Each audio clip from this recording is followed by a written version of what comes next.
La sécurité de WordPress est un point essentiel pour ne pas perdre le travail et les efforts que vous avez investis dans votre site. Dans cette vidéo, je vous montre les erreurs à éviter.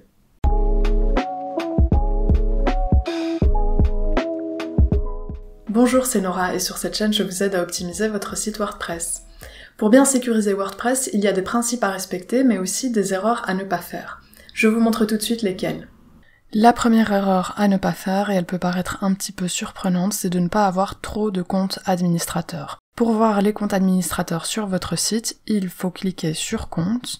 Ici, vous allez voir toutes les personnes qui sont inscrites sur votre site, et vous pouvez ensuite cliquer sur Administrateur, Administratrice pour voir uniquement les comptes administrateurs. Le problème des comptes administrateurs, c'est qu'ils ont tous les droits sur le site, ils peuvent tout modifier, et ce sont évidemment les cibles privilégiées des pirates.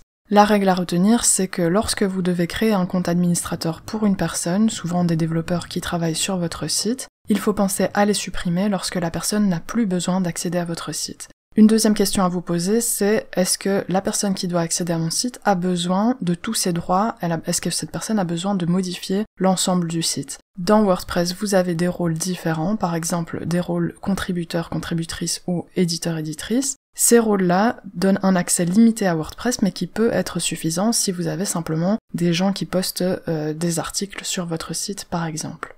La deuxième erreur à ne pas faire, c'est sans surprise d'avoir des mots de passe faibles. Et en particulier donc pour les comptes administrateurs-administratrices.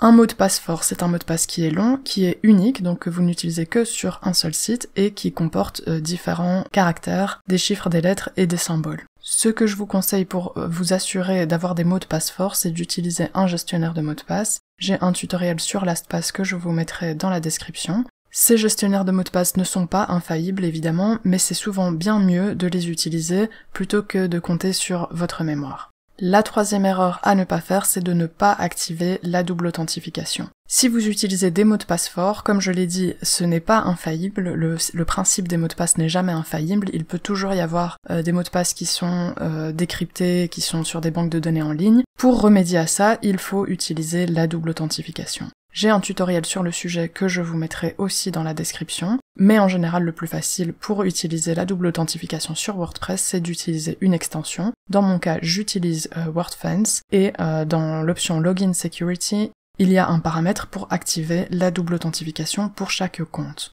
Donc la double authentification, c'est un second système, une seconde barrière qui va protéger votre site et en particulier protéger vos comptes administrateurs. Puisque je suis dans WordFence, la quatrième erreur à ne pas faire, c'est de ne pas avoir d'extension de sécurité sur votre site. J'utilise WordFence et je vous mettrai mon tutoriel dans la description. Pour moi, c'est la meilleure extension qui est disponible à ce jour, mais si vous avez une autre extension qui est déjà installée sur votre site, ça suffit. Ce qu'il est important de retenir, c'est qu'il faut avoir une extension de sécurité sur votre site. L'erreur suivante, même si vous avez une extension de sécurité, c'est de ne pas faire les mises à jour. Donc dans WordPress, vous pouvez aller sous tableau de bord et mises à jour et vous verrez les mises à jour que vous devez faire. Donc les mises à jour comprennent le cœur de WordPress, les extensions et les thèmes. Souvent WordPress vous signale quand vous avez des mises à jour qui peuvent être effectuées et je vous conseille vivement de les faire.